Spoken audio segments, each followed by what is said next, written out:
Hello বন্ধুরা, UPI ব্যবহারকারীদের জন্য একটি নতুন খবর।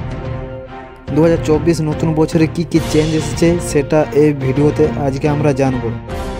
তো চলো ভিডিওটা শুরু করা যাক। আপনারা অনেকে জানেন ইউপিআই দিয়ে কিন্তু আপনারা আনলিমিটেড ট্রানজ্যাকশন করা যায় না।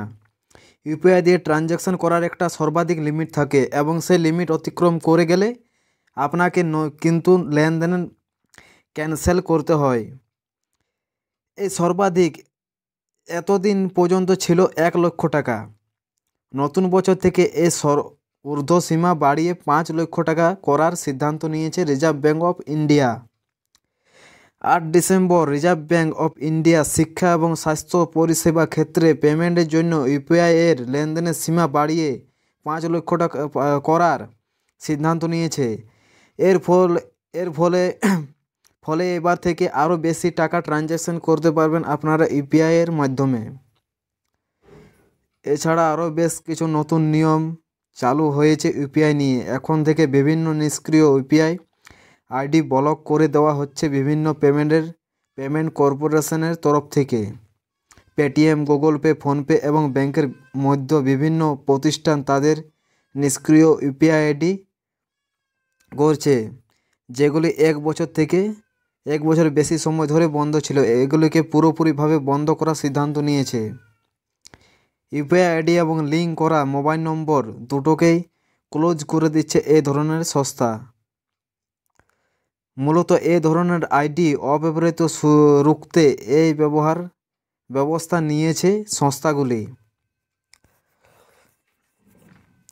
এছাড়া 2,000 টাকার বেশি ও প্রিপেড পেমেন্ট ইনস্টলমেন্ট যেমন অনলাইন ওয়ালেট এর মাধ্যমে পরিচালিত নির্দিষ্ট মার্চেন্ট ইউপিআই লেনদেনের জন্য 1.1% 1.1%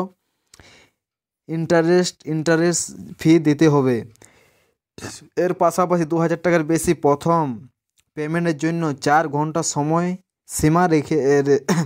সীমা রেখেছে এই সংস্থাটি। এছাড়া শীঘ্রই ইউপিআই সংস্থার ট্যাপ এ পে বৈশিষ্ট্যটি সক্রিয় করতে পারবেন বলে জানিয়েছে রিজার্ভ ব্যাঙ্ক অফ ইন্ডিয়া। এর পাশাপাশি সারা দেশে ইউপিআইয়ের এটিএম চালু করতে চলেছে রিজার্ভ ব্যাঙ্ক অফ ইন্ডিয়া। এখনও পর্যন্ত ভারতের কয়েকটি ব্যাঙ্ক আছে যারা নিজেদের অফিসিয়ালি অ্যাপের ইউপিআই ব্যবহার করে লেনদেনের করার সুযোগ দেয় এটিএমে। তবে এবার যে কোনো এটিএমের মাধ্যমে এবং যে কোনো ইউপিআই ব্যবহার করে লেনদেন করতে সক্ষম হবেন ভারতের গ্রাহকরা। এখনও পর্যন্ত এই সিস্টেম পুরোপুরিভাবে চালু হয়নি, তবে এই কিউআর কোড ভিত্তিক পেমেন্ট সিস্টেম খুব শীঘ্রই চালু হবে বলে জানিয়ে দিয়েছে রিজার্ভ ব্যাঙ্ক।